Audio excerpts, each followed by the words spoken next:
जय हिंद दोस्तों आज आपका स्टेनो डिक्टेशन श्रृंखला का ये 12वां डिक्टेशन है। और आप लोग जो भी एसएससी की तैयारी कर रहे हैं उन सभी कैंडिडेट्स के लिए ये डिक्टेशन बेनिफिशियल है ही है। साथ में जो हाई कोर्ट की तैयारी कर रहे हैं उन स्टूडेंट्स के लिए भी बेनिफिशियल है, क्योंकि पिछली बार जो हाई कोर्ट में मैटर दिया गया था वो पत्रिका से ही दिया गया था। तो आप लोग पत्रिका का मैटर भी लिखते रहिए। बाकी आपको न्यूज़पेपर, निबंध, कुरुक्षेत्र योजना हर एक जगह से मैटर देने की कोशिश करी जाएगी। तो आप लोग बेहतर ढंग से तैयारी करें और अपने सभी मित्रों को ये डिक्टेशन शेयर किया करिए ताकि ज़्यादा से ज़्यादा स्टूडेंट इसका लाभ ले सकें। और वीडियो को थोड़ा सा लाइक, डिसलाइक, कमेंट, शेयर जो भी है आप करते रहा करिए। चलिए आइए लिखते हैं डिक्टेशन। स्टार्ट। अध्यक्ष जी, माननीय सदस्य द्वारा लाए गए इस विधेयक का मैं स्वागत करने के लिए खड़ा हुआ हूँ। यह विधेयक जिन भावनाओं से ओतप्रोत है वह भावनाएं आज हमारे देश के समस्त सरकारी कर्मचारियों की हैं और जो दूसरे कर्मचारी हैं उनकी भी यही भावनाएं हैं। मैं अखिल भारतीय महासंघ का कई वर्षों तक अध्यक्ष रहा हूं, इसलिए मैं उनकी भावनाओं से भली भांति परिचित हूं। माननीय सदस्य, जिस भावना से यह विधेयक यहाँ लाए हैं, मैं अपने को उसके साथ जोड़ता हूँ। महोदय, यह न्याय का प्रथम सिद्धांत ही है कि बिना बचाव का अवसर दिए किसी को दंड नहीं दिया जा सकता। आपको उसे बचाव करने का अवसर देना चाहिए। यदि आप किसी कर्मचारी को बिना बचाव का अवसर दिए नौकरी से निकाल देते हैं तो मैं समझता हूं कि इससे बड़ा अन्याय और कोई नहीं हो सकता। अभी हमारे एक मित्र सदन में कह रहे थे कि इसके कारण सेवाओं में सुधार होगा। मैं समझता हूं कि इसमें सुधार नहीं होगा। इसको समाप्त करने की मांग भी बार बार सदन में उठती रही है। आप अगर किसी को बचाव का अवसर दिए बिना सरकारी सेवा से हटाने की बात करते हैं तो मैं समझता हूं कि आप समाजवादी नहीं हैं। अगर आप सामाजिक न्याय नहीं दे सकते हैं तो आपको अपने आप को समाजवादी कहने का कोई हक नहीं है। मैं निवेदन करना चाहूँगा कि प्रजातंत्र के जो नियम हैं उनका आपको पालन करना चाहिए। इस संबंध में मैंने एक प्रस्ताव सदन के सम्मुख प्रस्तुत किया था।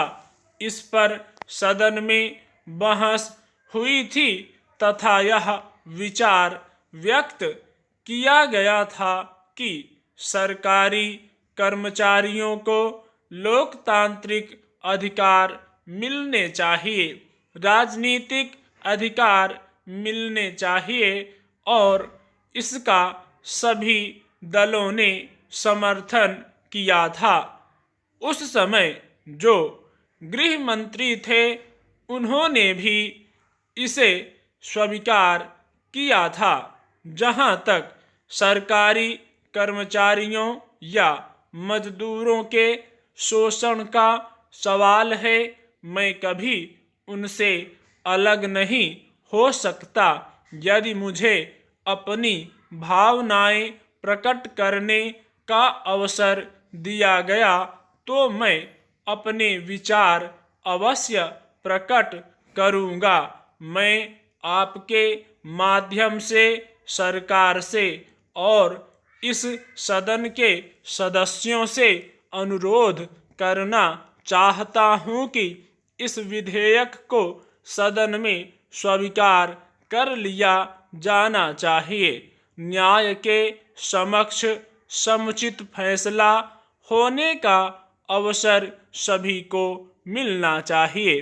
कर्मचारी को दंडित करने से पहले कारण बताओ नोटिस देना चाहिए। वित्त मंत्री जी ने इस सदन में जो बजट प्रस्तुत किया है उस पर मैं भी अपने कुछ विचार प्रकट करना चाहता हूं तथा इस चर्चा में भाग लेना चाहता हूं। इस बजट को बनाने के लिए सभी पक्षों द्वारा वित्त मंत्री जी की सराहना की जा रही है तथा उन्हें बधाई भी दी गई है। मैं इस बजट के संबंध में अपने कुछ विचार व्यक्त करना चाहता हूं। हर बार सदन में यह कहा जाता है कि देश से बेरोजगारी दूर की जाएगी, गरीबी हटाई जाएगी, किसानों को प्रोत्साहन देकर उनकी तरक्की की जाएगी। हमेशा यह कहा जाता है कि देश में समाजवाद लाने का प्रयत्न किया जाएगा तथा खुशहाली लाई जाएगी। कई बार सदन में इस संबंध में विधेयक भी पेश किए गए किंतु कुछ नहीं हुआ। मैं समझता हूं कि देश की समस्याओं की ओर बजट में ध्यान नहीं दिया गया।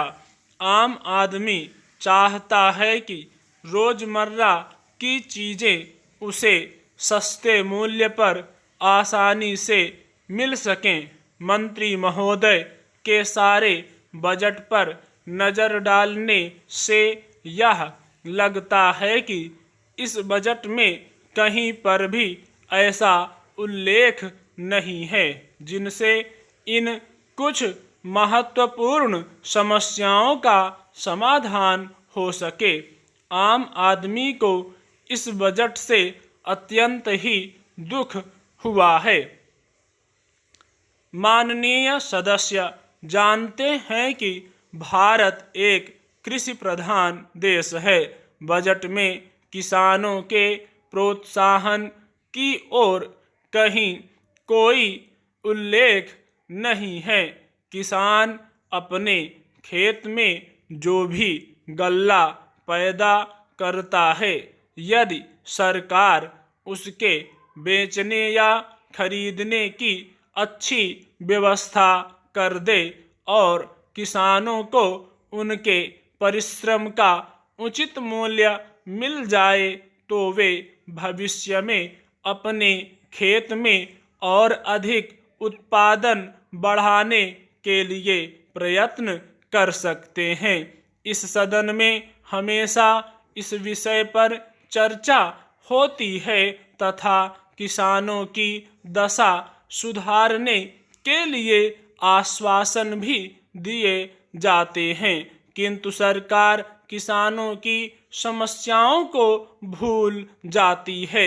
मैं आपके माध्यम से मंत्री महोदय से निवेदन करना चाहता हूं कि बजट में कुछ संशोधन करने के लिए सरकार से अनुरोध किया जाए तथा उसमें महंगाई, बेरोजगारी आदि समस्याओं पर विचार करके कुछ ठोस कदम उठाए जाएं ताकि देश में जिस उद्देश्य के लिए प्रजातंत्र की स्थापना की गई थी वह कब पूरा हो सके और आम जनता की भलाई हो सके। महंगाई के बारे में सभी जानते हैं कि सरकार इस बारे में असफल रही है। स्टॉप।